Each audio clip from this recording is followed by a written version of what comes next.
for people who aren't familiar with this topic well yet, there's an article on Slate Star Codex called Meditations on Moloch that is So one of the good. best articles on that whole site, I think, and one of the better introductions to the concept of multipolar traps.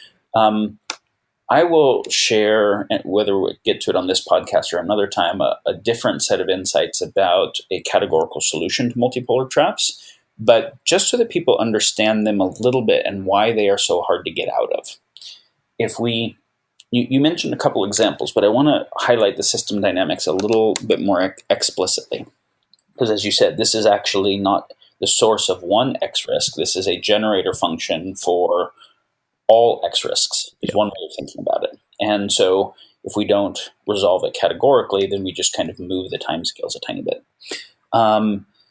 So let's take a tragedy of the commons. It started a long time ago, and we just say, okay, we got a number of tribes that are all seeking to increase their own well-being. They are in an implicit competition with each other for the same scarce resources. At a certain point, that implicit competition, economic resource extraction-wise, can become so problematic that they move into an explicit militaristic competition, which we can see how it happened.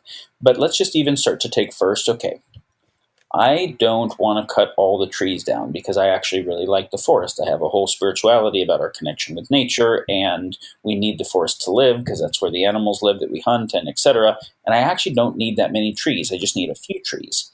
So I'm only going to cut down those few trees, except the population of these other tribes and the total number of tribes has been increasing, and they're all cutting down trees. And so I know that if I don't cut down the trees, it still doesn't ensure that there's a forest because the other guy's going to cut down the trees, so there's not going to be a forest anyways.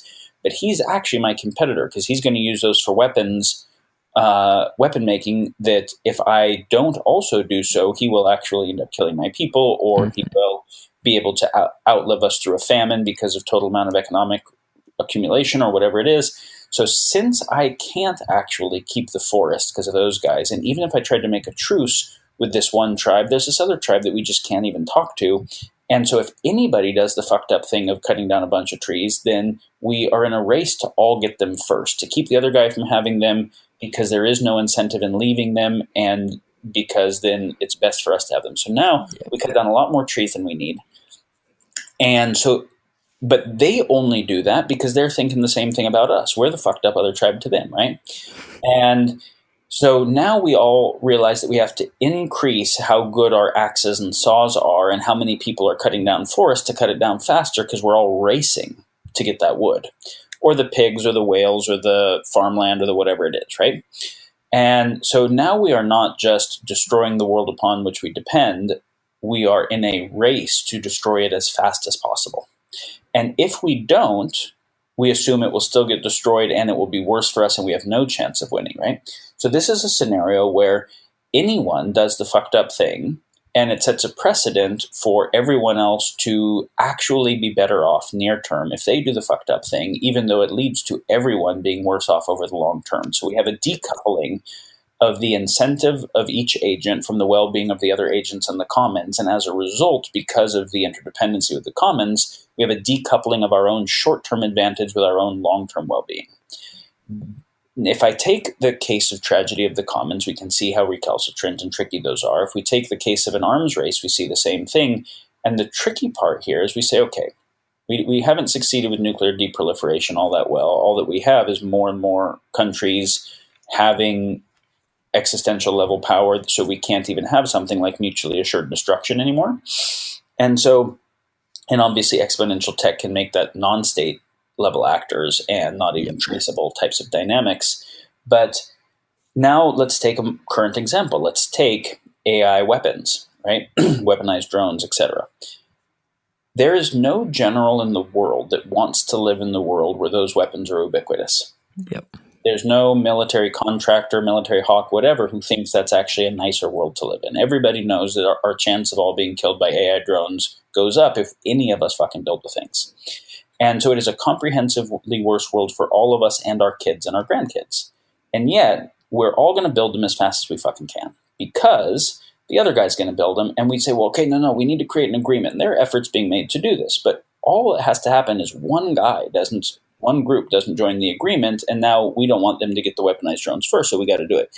Or everybody joins the agreement, but we're pretty sure they're going to be defecting on it in secret, right? Because they would have all of the incentive to do so. So they keep the agreement, and then in a black project, they defect on the agreement while continuing to disinform us that they're keeping it. And because we think they're doing that, we're also defecting on it. We're trying to disinform them. We're trying to spy on the way they're disinforming us.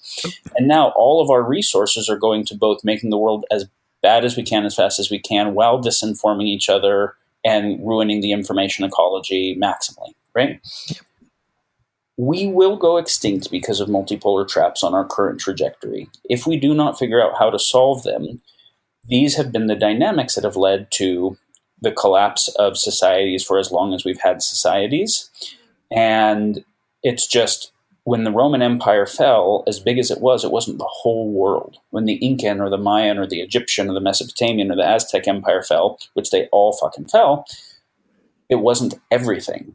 As soon as we have a fully interconnected global supply chain where there's not a country in the world that could actually build the computer that we're speaking on from scratch, the mining, refinement, hardware tech, software tech, etc., is happening across the whole world, then we realize that the civilization, that we only know how to build civilizations at collapse, and that the collapse of a fully globalized civilization, and where the environmental damage that's happening is at the level of the whole biosphere, not just a particular ecosystem, we say, oh, the way that we have always been, multipolar traps are old, the way we have always been, that has always caused wars and environmental destruction and etc., is at a level of magnitude that we don't actually get to make it through. So it's not that the problems are different in kind, they're just different in magnitude and speed, where that ends up being different in kind because you don't actually get to keep going through the boom and bust cycles associated. So we either solve for multipolar traps, which means agency misalignment, or the human experiment completes.